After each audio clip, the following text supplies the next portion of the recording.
the gentleman will suspend.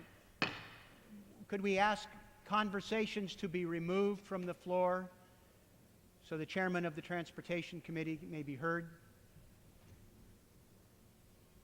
Gentleman from Minnesota. Thank you, Mr. Speaker.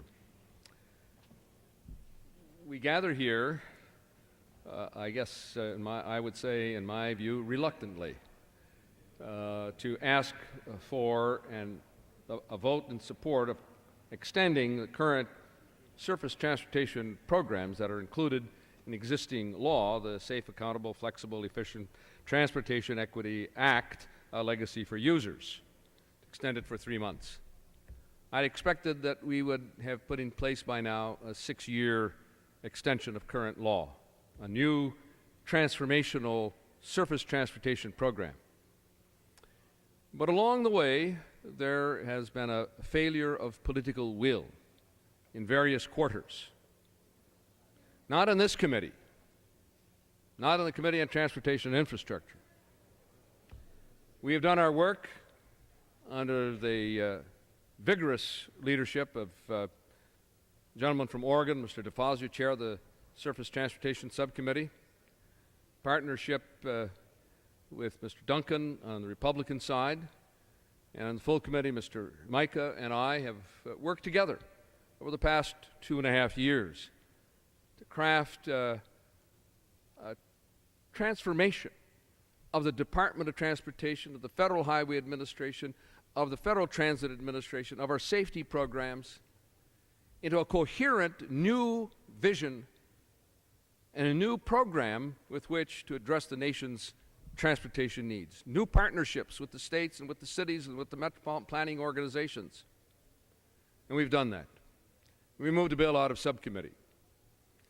But along the way, there was a stumbling down the street from here at the White House, resulted in asking for an 18-month extension of current law. And then the other body fell in line with a request for an extension of 18 months. That's not what we need in America. 18 months from now, we'll be back here in the same place on the House floor, decrying the lack of investment, decrying the fall off of funding, decrying the lack of investment in our transit systems while America chokes ever more in congestion.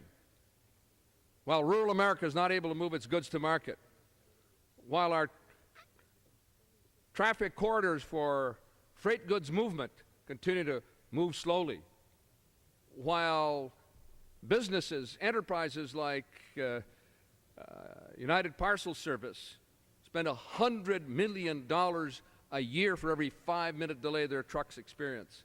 General Mills in Minnesota loses $2 million for every mile an hour their trucks travel below the speed limit because they have to pay overtime charges and late delivery fees. That's not the kind of transportation we need in America to keep this economy moving, keep our society mobile. We need a robust investment. 2 national transportation policy commissions have reviewed the current structure of law and the current financing of law and said, this is not good enough. We need to invest vastly more than we are doing at all levels of government. And both recommended an investment level in the range of $450 billion over 6 years. That's what our bill does. But since we have not been able to reach an agreement to bring that bill to the floor within the time frame that we envisioned, we are here to ask for a 3-month extension to carry all programs to assure continuity of existing investment in our surface transportation needs. That is what this bill will do. Continue programs for 3 additional months, give us opportunity to continue working out the issues of how we deliver services, we deliver transportation investments in a more efficient, effective way to lead America into this 21st century.